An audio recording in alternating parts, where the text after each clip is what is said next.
This is the Aneng AN-888s digital benchtop multimeter with Bluetooth speaker and a clock. And that is so cool. Banggood sent me this thing so that I could check it out. And I'm pretty excited to see what it does. Looking at the unit itself, we have some nice rubberized buttons up top, a little screen that we'll turn on in a second, a volume and range button, which is kind of interesting. This thing turns, does it click? It does not click. It does have little feet so that you can stand the thing up. I don't want to break my fingernail on it. There we go, not too bad. Yeah, it's got a little feet down there. This one might take, there we go. So little feet so the thing can stand upright. There is a speaker grill over here, a speaker grill over here, and then in the back it has this battery compartment as well as a mini USB port and some buttons for power and mode, up and down, Celsius and Fahrenheit.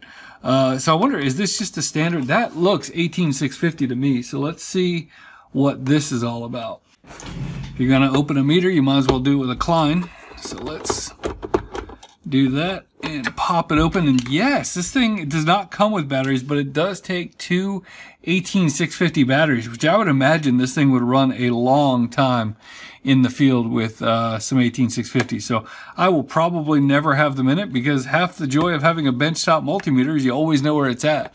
I have a feeling this thing is going to find its way over by my soldering station, because I'm always stealing my meter from my normal bench to test things while I'm soldering. So it'd be kind of nice to have that over there. Maybe have some music, some tunes and stuff like that. Let's see if we can look at the accessories and then I'll fire this thing up. It comes with a set of probes that actually I was going to say they look like your typical you know, Kaiweets or Handtech type probes. They do feel like they're actual silicone wire, nice soft wire. Not an over-the-top probe, but a nice feeling probe. So it does come with one set of your standard Cat whatever probes. And then it comes with the mini USB cable so that you can power it. And I'm sort of wondering, I just thought about this, I wonder if it has any kind of software, any kind of data logging capabilities. I don't know. We do have a manual here. If I look through it, I'll see there's some safety information, some stuff like that. But I kind of want to just see what it's like to pull the thing out of the box and just use it. Let's plug this bad boy in, see what it's all about. There we go. So we've got, immediately we have a temperature sensor, a temperature reading, a volume reading, 0 on the voltmeter obviously. Let's go ahead and peel the sticker off. Ooh. Okay, so we've got our volts. We can switch between AC and DC. Let's see, anything happen when we hold it? You can see here you're reading the hertz. Also, it's auto ranging right now, true RMS. Come over here, we can read millivolts, which is nice to have that separate range there for millivolts. We have resistance. Does that do anything when you scroll through?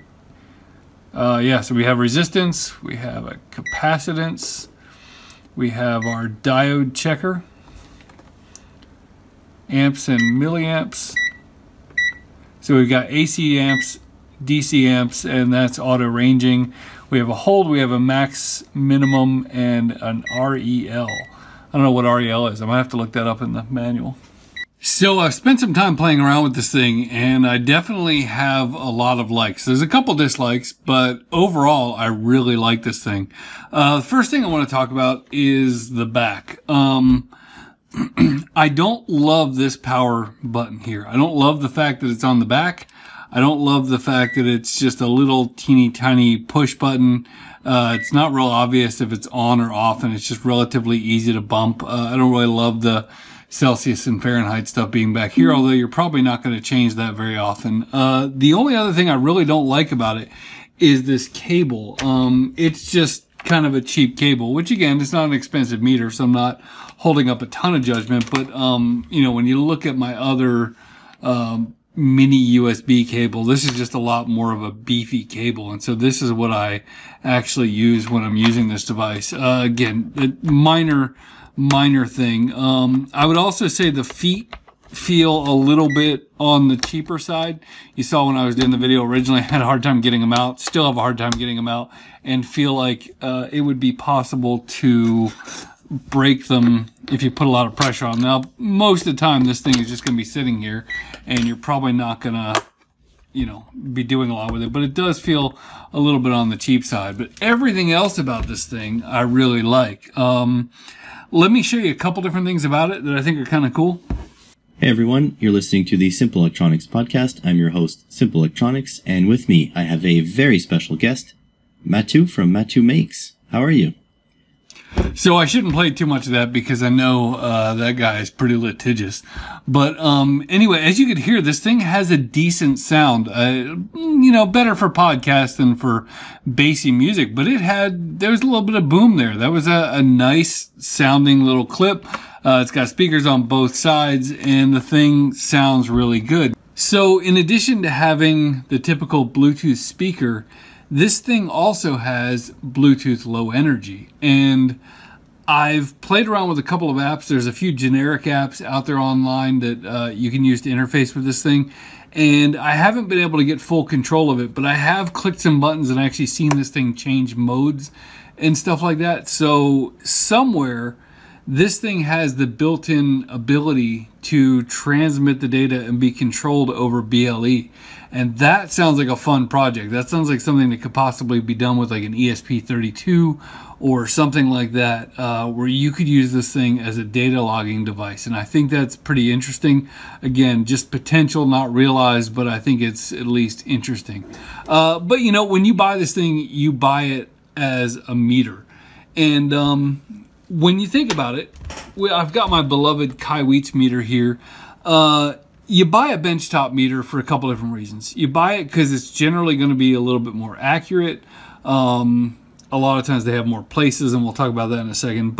Or you buy it because it's just always on your desk. As I mentioned earlier, you know, I take this meter all over the place. It could be different places in my office. But with a benchtop meter, it's generally always in the same place. You know where it's at. It's convenient and things like that.